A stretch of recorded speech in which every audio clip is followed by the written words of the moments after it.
Ampitomboana ho aminareo hatrany ny fahasoavan'i Jesosy Kristy Tompo. Amen. Ry Tompo rainay any an-danitra, isan'andro izay dia mitodika aminao ary misaotra indrindra satria matoa tahaka izao izay dia noho ny famindram-po sy ny fitiavanao. Petraka aminao hatrany Tompo ny tontolo andronay amin'ny anaran'i Jesosy. Amen. Anio ry havana dia andeha ny Romanina toko 7 andininy 20 no hijerentsika ny hevitry ny hoe manapaka amin'ny fahefan'ny Tompo. Andeha vakiana amin'ny anaran'i Jesosy izany. Tsia raha lehilahy, fa iza moa ianao no mamaly an'Andriamanitra?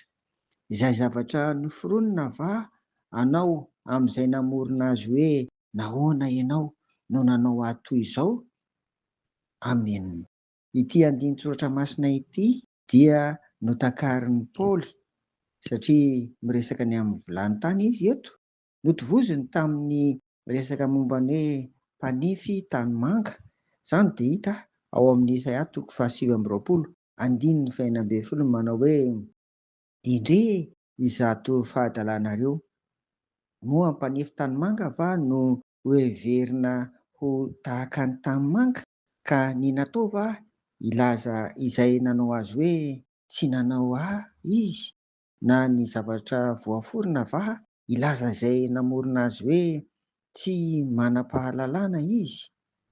Ary koa ny Isaia ihany fa ny toko 10:7 manao hoe lozan'izay miady amin'ny namorona azy, tavim-bilany, isan'ny tavim-bilany amin'ny tany ihany ireny. Ny tanimanga va ilaza amin'ny mpanefy azy hoe inona no nataonao? Na ny asanao hanao hoe tsy mana-tanana izy. Amen.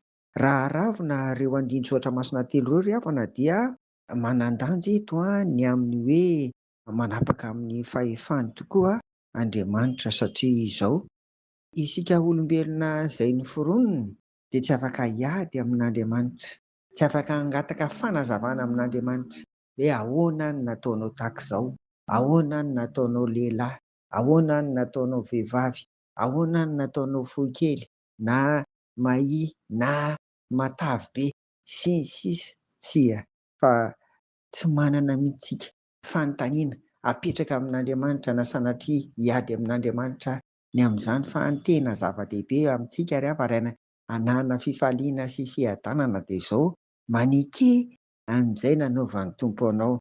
Izy ilay mpanefy tanimanga, izy ilay mpanamboatra tavim-bilany araka ny nambara eto izany.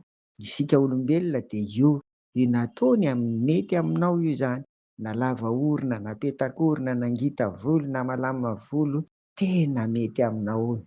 Dia manaiky an'izany tsika dia faly amin'izay nanaovan'Andriamanitra antsika isika ry havana. Dia izay izany no mahazava-dehibe an'ity lohahevitra hitantsika amin'ity anio ity hoe manapaka amin'ny fahefany ny Tompo ny valiny avy amintsika amin'izay dia hoe ekeo ny nanaovan'Andriamanitra anao. Amen. Tompo, saotra fa dia nataonao toy izao izahay tsirairay avy.